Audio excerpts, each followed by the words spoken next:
Prove yourself. Be efficient. Be smart enough. But don't try to expect social respect. Don't expect the affirmation of the social respect.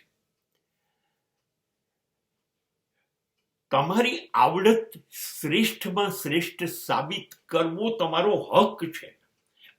મારી દ્રષ્ટિએ ઈશ્વરનો આદેશ છે. તમને જ્યારે ઈશ્વરે જન્મ આપ્યો છે ત્યારે તમે ઈશ્વરે તમારી અંદર મૂકેલી સંભાવનાઓ અને શક્તિઓ એને સાબિત કરવી જ જોઈએ, નહીતર એ ઈશ્વરના ગુનેગાર. કરવું જ જોઈએ, મનપસંદ રીતે કરવું જોઈએ. તમારી આવડતને શ્રેષ્ઠ રીતે ખીલવવી જોઈએ. તમારે ખુલવું જોઈએ. You must be open. There must be flowering in your life.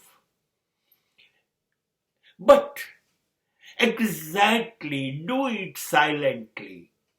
Just shut up your mouth. Don't expect anything. કે તમે જે કરી રહ્યા છો, તમે જે બહુ સરસ છો કે સરસ બનવાના છો, એ બાબતમાં સમાજ તમારો ખભો થાબડે, તમને અભિનંદનોની વર્ષા કરે, તમારી નોંધ લે. નહીં, એ આશા છોડી દો. બસ તો તમે ઈશ્વરના આદેશ મુજબ કામ કરી રહ્યા છો. અને મને એવી પાક્કી ખાતરી છે કે જ્યારે તમે શરૂઆત કરો છો પોતાની જાતને સાબિત કરવાની, એ ઈશ્વરનું કર્મ છે, કુદરતનું કર્મ છે, અસ્તિત્વની મરજી છે.